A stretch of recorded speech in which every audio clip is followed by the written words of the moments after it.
Welcome back, guys. New year, same BLB. Welcome to Bright Lights Beyond. That was so good, Lexie. Thank you. I don't know if you guys can tell, but I'm on a new mic today, and Andie's on my old mic. I guess you can say it's like we're switching it up this year in the new year. It's just new things all around. It's kind of like Freaky Friday, except just switching mics, not switching bodies. I was thinking about that, but I wasn't necessarily thinking about the Lindsay Lohan movie. I was thinking about, what's that guy's name? Little Dicky. That's sick that your mind went to that and not the Lindsay Lohan iconic movie, Jamie Lee Curtis. Thank you. He woke up feeling like it's Freaky Friday. You're so right. And that's our big energy for 2025. Although it's really sad to say, new year, new episode, but also last episode of the season. This is our season 4 finale. Who else cannot believe it? I can't believe it, but you know what they say, all good things must come to an end, but it doesn't mean forever. And speaking of coming to an end, as 2024 came to a close, Andie, did you have any New Year's resolutions? I know we're about a week and a couple days in. That's around when people start to drop off. Not necessarily resolutions. My one big goal for the year is planning this wedding that is steadily approaching. So that's going to kind of take all of my time and energy. I did do an ins and outs list this year. So,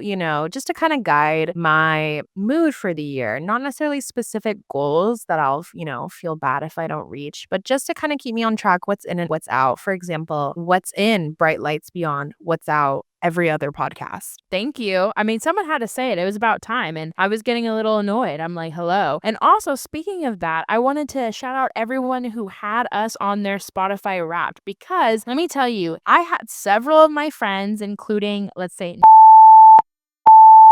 I'm trying to think of other people. If you had any, Andie, that were literally top listeners for our podcast.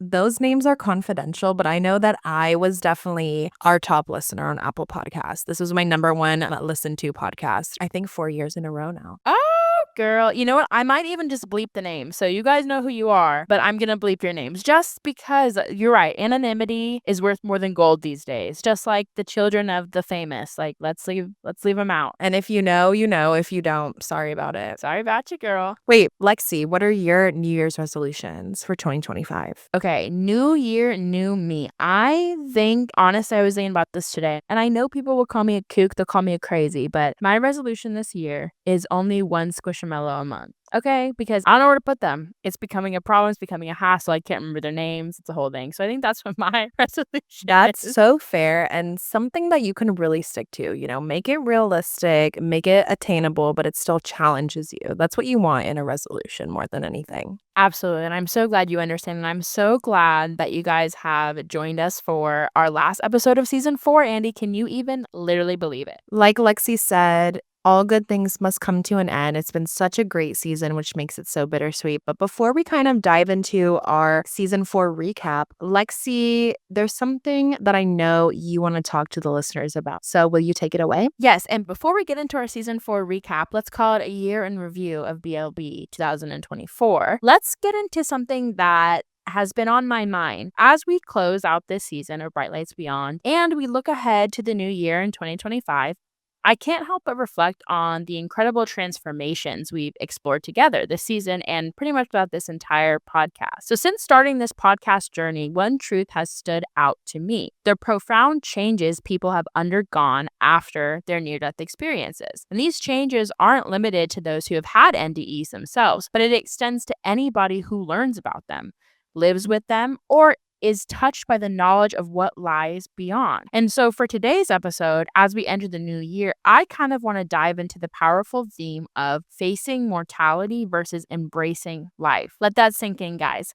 Facing mortality versus embracing life. Because at the end of the day, this place is not forever. We all die at some point. But how do we live while knowing that we're dying. Like that Tim McGraw song, like live like you're dying. Aren't we kind of always dying? So as we reflect on the, year ahead, let's explore the duality of confronting death while uncovering a deeper appreciation for life. Look at this as like almost a new start at life or how we view it. Let's just call it, I don't know, Andie, the 2025 season of life and living. I love that, Lexie. It brings me perfectly into my point about how, when I think of the idea of a 2025 season of life, I really see it as a chance for all of us to start fresh. New year, new me, like you said. I will say that living intentionally doesn't mean setting huge, overwhelming goals. It's really about those small, meaningful changes, like Scott said in our last episode. It's the little acts of kindness that have the biggest ripple effects. For example, maybe it's carving out 5 minutes of stillness each day or being more present with the people you love to make life worth living. These really small shifts can help us kind of realign our priorities and create a much bigger impact than we may realize. I've noticed this theme in so many of our guest stories. Living intentionally has transformed their lives after their near-death experiences, and it's something we can put into action into our own lives, regardless of whether we've had similar experiences or not. So, Lexie, let's get into the recap. Can we start with episode 1? What do you have for us? I would love to start with episode 1. And I just have to say, like, yes to everything you just said. But exploring our season through that lens, we have episode 1, which is the thinning of the veil. And as we began our journey of this season, we had a deep dive into the delicate balance between life and death. If you think back to the first episode, we talked about Halloween and Dia de los Muertos, and that kind of set the tone for the season that examine the veil that surrounds us, the living and the death, just like facing mortality versus embracing life. Very, very true. That was such a fun way to start the season on Halloween. It's my favorite holiday, so that was amazing. Then we get to episode 2, which was our first interview of the season. It was with Barbara Whitfield, our very own NDE royalty. And she kind of describes how even the most challenging moments of grief can be transformed into opportunities for growth. Again, going back to that duality of life and death. Barbara so kindly shared her own near-death experience with us and showed us that through gratitude, we can honor our pain while also finding maybe a new perspective on life. One of the biggest lessons from this episode for me was the idea that grief isn't something that necessarily needs to be fixed, but rather something to be experienced just like any other emotion in life. I totally agree with what you're saying. And I think that Barbara did a great job of kind of explaining to us and kind of showing us in a different way that our traumas and our past hurts and kind of everything that we've been through kind of make up, and it's an amalgamation of who we are as people. And I think that that's so true to kind of, like you said, like the duality of like what we are. We're a balance. We're good. We're bad. We're funny. We're sad. We're happy.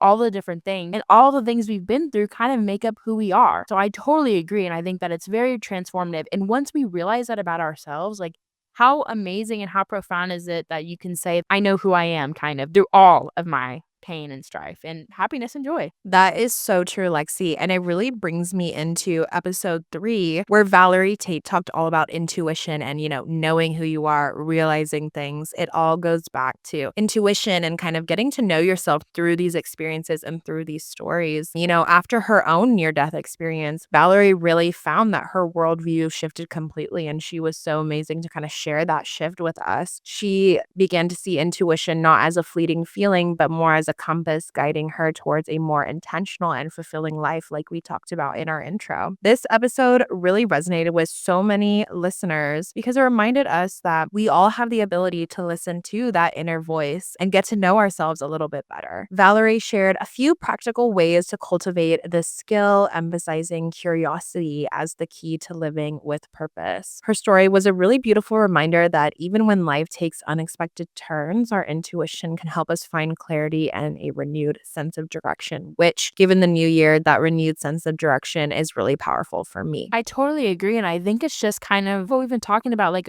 almost like a body check-in, like what do we feel is going on, or like how do we interpret these different signs and intuitive lenses that we get. I think it's really important. I think that learning from someone who not only has had a near-death experience, but works with couples, works with families, works with other people to help them acknowledge their own intuition and stuff, it's just really really important. I thought was a great added benefit to have for the season, especially when it came time to kind of, the time we released it, which was Black Friday. So it's like consumerism versus like, life slash what we need. Very interesting. I feel like maybe every single thing we talk about, it kind of goes into the duality of like living versus dying, if that makes sense. I don't even know, but I know you guys know. I think you're totally on the right track. I mean, it's through life that we get to know ourselves better. It's through the experiences, the bad, the good, when we lose people, when we, see glimpses of the other side. All in all, it makes us get to know ourselves better. It makes us, have a renewed understanding of life. I feel like that's what I've really taken away from the amazing guests this season and just chatting with you, Lexie. Like the podcast is really, like Valerie mentioned, like being curious about what's on the other side, but also being curious about what's on this side. How can we make that bridge maybe a little bit closer, not be so afraid of death and not be so afraid of what's on the other side, but also not be so afraid of what's on this side and really live every moment to the fullest. And I think that blends perfectly into episode 4 of this season, which was obviously the spirit of Christmas past, present, and beyond. We talked about novels like A Christmas Carol and movies like, It's a Wonderful Life, and to see not only what you've done in the past, not only what you'll do in the future, but what you're doing in the present and how that really matters to kind of the life and overarching themes of who we are. And I also thought that that episode kind of brought into view that our lives and what we talk about and how we live really do have an impact on other people, whether it's known or not. I mean, I think that you can always look to like there's small acts of kindness everywhere. Like I know those like commercials that was like pass it on. Every single time I watch one of those like call to action pass it on commercials, I'm like in tears because you never know what action you do and how you present and show up for people is going to change what other people think about you or what you feel. And I feel like in that episode, we really talked about how Ebenezer Scrooge is going through life kind of like living it like a little jerk. And it affects a lot of different people. When he realizes that about himself and he gets a look at who he was, who he is, and what he can be, it's really kind of brings into fruition kind of what we can be. And just the aspect of storytelling and even hearing about Charles Dickens himself and how his near-death experience has shaped his writing and his legacy, things of that nature. So I thought that was a really interesting and obviously topical episode, but I also thought really, really, really brought into mind kind of like we all have a purpose here and we're all connected, just kind of like the oneness of life, Exactly. And I don't know about y'all, but I will never, ever be able to let go of the fact of our discovery, Lexie, that every Christmas story or every holiday story is a near-death experience in and of itself. Like Ebenezer had the life in review. He saw the otherworldly beings, the bright lights, everything. Even It's a Wonderful Life, or, the other ones that we talked about in that episode. And I have to say, as much as I love interviewing amazing, incredible people that have like insane stories, I also love a good episode where we just chat, where we're just two girls chatting on our mics, having fun. And so that was a really, a highlight for me this season. Absolutely. And that's also part of the reason why we're here is just because we love to talk and you guys love to listen, 100%. And you kind of talked about, those little acts of kindness and how what you do can affect so many different people. And that brings me into the two most recent episodes that we closed out the season with, which was our really, really powerful interview with Scott Janssen, who, as you guys remember, he is a hospice social worker who shared some stories that really, really moved me. He spoke about the unique and beautiful ways that people find closure at the end of their lives, oftentimes through after-death communications and deathbed visions. One story of Scott's that stood out to me in particular was about the patient who found peace and a sense of love in her dream filled with all of the pets that she had lost throughout her life, and how that was really a sign for her that there was something so beautiful waiting for her on the other side of life. As an animal lover, that was a real tearjerker. Scott, you did it to us. But his reflections on not only that moment, but all of the amazing stories he told really showed us that closure isn't about just saying goodbye. It's about finding connection and understanding, even in the great beyond. I totally agree. I think that story about the dog, in fact, I was speaking about it today with my cousin. I was telling her about how, the patient was scared to be alone in her death because she had always had people. And then literally all of the dogs and animals she's ever had come out of the the woodwork, and I just remember me and her just recounting the story. I was crying. And it also was really beautiful when he told the story about that veteran who, towards the end of his life, was feeling so much regret and remorse about the things that he had done. And perhaps he realized that he was maybe a pawn in the game of like the war machine, and he was able to grab some type of closure and realization that he's not going to hell, or he's not this horrible person. He was able to kind of relieve a little bit of that survivor's guilt, which I thought was a beautiful sentiment. And also that leads me into kind of the first part of that, which was talking about how hospice workers and healthcare workers can definitely get involved and support their patients. That was a very interesting point of view. And you spoke about it even in that episode, how we had never had someone on the podcast who was in the healthcare sphere. And so I thought it was very interesting, and we were just so lucky. And thank you so much again to Scott. And then that kind of brings us into the episode this week, our finale episode, where we briefly discussed the, duality of facing mortality and embracing life and living with intention. As we wrap up this season, I want to leave you with this thought. Facing mortality isn't just about preparing for the end. It's about using that awareness to live every moment to its fullest extent. This year, 2025, I want to encourage you to focus on small, meaningful changes. Stay curious, not only about the world around us, but the people around us too. How can you make someone's day just a little bit better? How can you deepen your relationship with your loved ones in a way that you might have not thought of before? Thank you so much to our listeners for being a part of this journey. Thank you to Scott, Barbara, Valerie for the incredible interviews that really made this season come to life. Thank you, Lexie, for having me on for my second season as co-host. It was such a pleasure coming back. The discussions that we had together, alone, us two, and also with our guests are things that will really stick with me, not just in 2025, but through the rest of my life. Thank you, Andie. And thank you so much for being the best co-host I could ever ask for. I want to echo the sentiments Andie said. She just said it in a little bit of a better way and more, manicured way. I'm like, hags, y'all, have a great summer. But really, this season has been amazing, and we've learned so much. We've got to talk to so many people. And I know that wherever BLB goes next, it's going to be just as great because you have us in the helm. So congratulations, everybody. We made it past 2024 and into 2025. You know what they say? What do they say, Andie? When the going gets tough, the tough gets going. And the tough gets going to Spotify, Apple Music, or Apple Podcasts to listen to Bright Lights Beyond. So without further ado, guys, remember, tip your hostess, and as always, live life beyond.